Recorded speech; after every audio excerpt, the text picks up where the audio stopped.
آج کا واقعہ ہم آپ کو روز و ریاحین سے بیان کریں گے۔ اللہ تبارک و تعالی نے اپنے برگزیدہ نبی حضرت سلیمان علی نبینا علیہ الصلوۃ والسلام کو وحی فرمائی کہ سمندر کے کنارے جائیے اور ہماری قدرت کا نظارہ کیجیے۔ آپ علیہ السلام اپنے مصاحبین کے ہمراہ تشریف لے گئے، مگر کوئی ایسی چیز نظر نہ آئی۔ چنانچہ ایک جن کو حکم دیا کہ سمندر میں غوطہ لگا کر اندر کی خبر لاؤ۔ اس نے غوطہ لگانے کے بعد واپس آ کر عرض کی، میں تہ تک نہیں پہنچ سکا اور نہ ہی کوئی شے نظر آئی۔ آپ علیہ السلام نے اس سے طاقتور جن کو حکم دیا۔ اس نے پہلے جن کے مقابلے میں دگنی گہرائی تک غوطہ لگایا، مگر وہ بھی کوئی خبر نہ لا سکا۔ آپ علیہ السلام نے اپنے وزیر آصف بن برقیہ رحمت اللہ علیہ کو حکم دیا۔ اس نے تھوڑی ہی دیر میں ایک عالی شان 4 دروازوں والا سفید سمندری گنبد لا کر سیدنا سلیمان علی نبینا علیہ الصلوۃ والسلام کی خدمت سراپائے عظمت میں حاضر کر دیا۔ اس کا ایک دروازہ موتی کا، دوسرا یاقوت کا، تیسرا ہیرے کا اور چوتھا زمرد کا تھا۔ چاروں دروازے کھلے ہونے کے باوجود سمندر کے پانی کا کوئی قطرہ اندر نہیں تھا۔ اس سمندری گنبد کے اندر ایک حسین نوجوان صاف ستھرے لباس میں ملبوس مشغول نماز تھا۔ جب وہ نماز سے فارغ ہوا، آپ علیہ السلام نے سلام کر کے اس سے اس کا سمندری گنبد کا راز دریافت کیا۔ اس نے عرض کی، یا نبی اللہ، میرا باپ معذور اور والدہ نابینا تھی۔ الحمدللہ میں نے 70 سال ان کی خدمت کی۔ میری ماں نے انتقال سے پہلے دعا دی، یا اللہ میرے بیٹے کو درازِ عمر بالخیر عطا فرما۔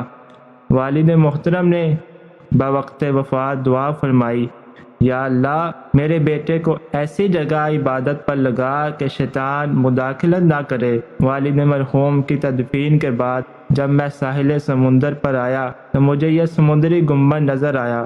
میں اس کے اندر داخل ہو گیا۔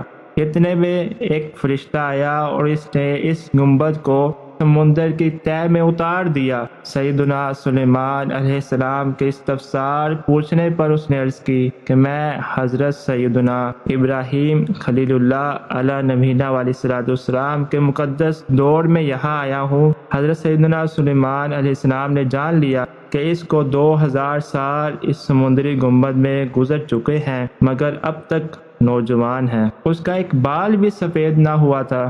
غذا کے متعلق اس نے بتایا، روزانہ ایک سبز پرندہ اپنی چونچ میں کوئی پیلی چیز لاتا ہے، میں اسے کھا لیتا ہوں۔ اس میں دنیا کی تمام نعمتوں کی لذت ہوتی ہے، اس سے میری بھوک اور پیاس مٹ جاتی ہے۔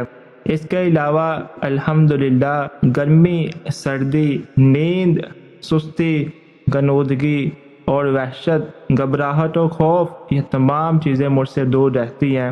اس کے بعد اس نوجوان کی خواہش پر سیدنا سلیمان علیہ السلام کا حکم پا کر حضرت سیدنا آصف بن برقیہ نے سمندری گنبد کو اٹھا کر سمندر کی تہہ میں پہنچا دیا۔